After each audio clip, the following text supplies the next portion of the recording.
श्रीमती महुआ माझी, honourable member Shrimati Mahua Majhi. Thank you honourable madam. Mike. Thank you honourable madam. Renewable energy पर बोलते हुए मैं यही कहना चाहती हूँ कि भारत दुनिया का चौथा लार्जेस्ट कंज्यूमर है इलेक्ट्रिसिटी का, और इन दिनों ऊर्जा की बढ़ती ज़रूरतों को देखते हुए एनर्जी उत्पादन हेतु विभिन्न विकल्पों को डेवलप करने का प्रयास हो रहा है। यह अच्छी बात है। रिन्यूएबल एनर्जी के अंतर्गत जो solar energy, hydro power energy, wind energy, geothermal energy, biomass energy आदि आते हैं, उन सभी एनर्जी के अलग अलग फ़ायदे तो हैं, मगर ढेर सारे नुकसान भी हैं। इन्हें ध्यान में रखकर ही इनके उत्पादन की ज़रूरत है, वरना यह धरती रहने लायक नहीं रहेगी। ग्रीन गैस उत्सर्जन की वजह से वैसे ही ओजोन परत में छेद हो गए हैं, जो तरह तरह की बीमारियां पैदा कर रही हैं।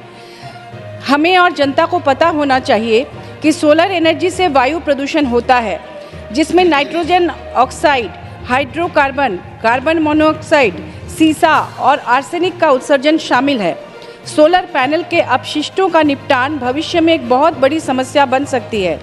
इससे काफ़ी मात्रा में ई कचरा बनता है। इन कचरों में मौजूद सीसा और कैडमियम जैसे खतरनाक पदार्थों से मानव स्वास्थ्य और पर्यावरण को बचाने का प्लान करने के पश्चात ही इनका बहुतायत में उपयोग आरंभ करना चाहिए। क्या सरकार ने इसके लिए कोई प्लान बनाया है? कहते हैं समुद्र के तट पर बड़े बड़े इलाकों को सोलर पैनल से ढक देने पर वाष्पीकरण की प्रक्रिया में और बारिश वगैरह में दुष्प्रभाव पड़ता है। एक और रिन्यूएबल एनर्जी है हाइड्रो पावर एनर्जी। इसके लिए डैम वगैरह का निर्माण करना पड़ता है, जिससे गांव के गांव उजड़ जाते हैं। विस्थापन की समस्या विकट हो उठती है। कहते हैं विंड एनर्जी से चिड़िया वगैरह को नुकसान पहुंचता है। जिस तरह से मोबाइल टावर से साउथ में नारियल उत्पादन में समस्या आ रही है, इकोलॉजिकल बैलेंस गड़बड़ हो रहा है, आंगन से गौरैया जैसी पक्षियां गायब हो रही हैं, फसलों को नुकसान पहुंचाने वाले कीड़े बढ़ रहे हैं, उससे सीख लेकर हमें प्रकृति और पर्यावरण के संतुलन को गंभीरता से लेकर एनर्जी का उत्पादन करना चाहिए। मान्यवर, मैं केंद्र सरकार को एक और महत्वपूर्ण एनर्जी की तरफ ध्यान दिलाना चाहूँगी, और वह है न्यूक्लियर एनर्जी, क्योंकि न्यूक्लियर एनर्जी भारत में विद्युत का 5वां सबसे बड़ा स्रोत है। एक अध्ययन के मुताबिक वर्तमान में देश भर में 7 बिजली संयंत्रों में 22 से अधिक न्यूक्लियर रिएक्टर सक्रिय हैं। सरकार देश के अन्य हिस्सों में भी परमाणु प्रतिष्ठानों के विस्तार को बढ़ावा दे रही है। चीप इलेक्ट्रिसिटी के लिए न्यूक्लियर एनर्जी को बढ़ावा दिया जा रहा है, क्योंकि इसे कोयला या गैस संयंत्रों की तुलना में सस्ता माना जाता है। न्यूक्लियर एनर्जी को स्वच्छ और कार्बन मुक्त एनर्जी का स्रोत भी माना जाता है। मगर सच्चाई यह है कि न्यूक्लियर एनर्जी पैदा करने वाले न्यूक्लियर रिएक्टर इतने खतरनाक होते हैं कि किसी भी प्रकार की दुर्घटना के घटित होने पर यह पूरी दुनिया को नष्ट करने की क्षमता रखते हैं। चेरनोबिल परमाणु संयंत्र विस्फोट को याद कीजिए, किस तरह की तबाही थी। गर्मी की वजह से पूरा छत उड़ गया था। सैकड़ों किलोमीटर की परिधि अनिश्चित काल बंजर हो गई थी, और अनिश्चित काल के लिए वहां लोगों का जाना, भोजन सामग्री लाने में रोक लगानी पड़ी थी। जापान में जब सुनामी आई थी, न्यूक्लियर रिएक्टर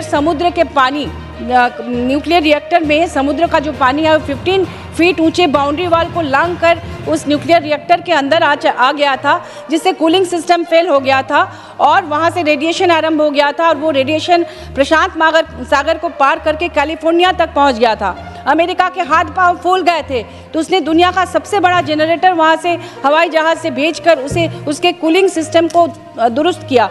उस समय 50 जापानी साइंटिस्ट उस न्यूक्लियर रिएक्टर के अंदर जब गए थे उसको ठीक करने के लिए, तो वो एक तरह से सुसाइड मिशन पर जा रहे थे। उन्होंने अपने परिवार के लोगों को जो पत्र लिखा था वो हमने पढ़ा था। उसमें लिखा था कि मैं सुसाइड करने जा रहा हूँ एक तरह से, क्योंकि वो रेडिएशन इतना खतरनाक है कि उन्हें पता भी नहीं था कि वहाँ से निकलने के बाद उन्नति होगी। तो मुझे लगता है कि इस तरह से भारत में ध्यान रखना पड़ेगा, क्योंकि बहुत सारे न्यूक्लियर रिएक्टर हैं और आगे भी बनाने के बहुत सारे प्लान हैं। भारत के साउथ इंडिया के कोडाईकनाल में न्यूक्लियर रिएक्टर प्लांट बनाने की बात हुई थी, तो वहाँ के लोगों ने, प्रबुद्ध लोगों ने इसका बहुत विरोध किया था, और उसे अभी वो उन्हीं खतरों को भाप कर अमेरिका दुनिया का सबसे बड़ा परमाणु ऊर्जा उत्पादक है, जो दुनिया की कुल परमाणु क्षमता का 30% से अधिक उत्पादन करता है। चूँकि भारत कई क्षेत्रों में अमेरिका को फॉलो करता है और विकास के पूंजीवादी मॉडल को अपनाता रहा है, इसलिए मैं केंद्र सरकार को आगाह करना चाहती हूँ कि विकास के अंधे दौर में conclude. ऊर्जा जरूरतों को पूरा करने हेतु अंधाधुंध आपका परमाणु समय ऊर्जा समाप्त आधा मिनट परमाणु ऊर्जा संयंत्रों का निर्माण करने आने वाली पीढ़ियों के लिए पर्यावरण संबंधी संकट न पैदा करें।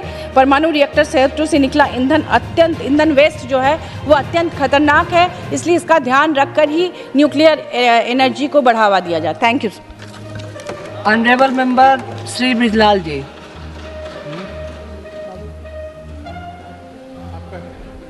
माननीय मेंबर ब्रिजलाल जी।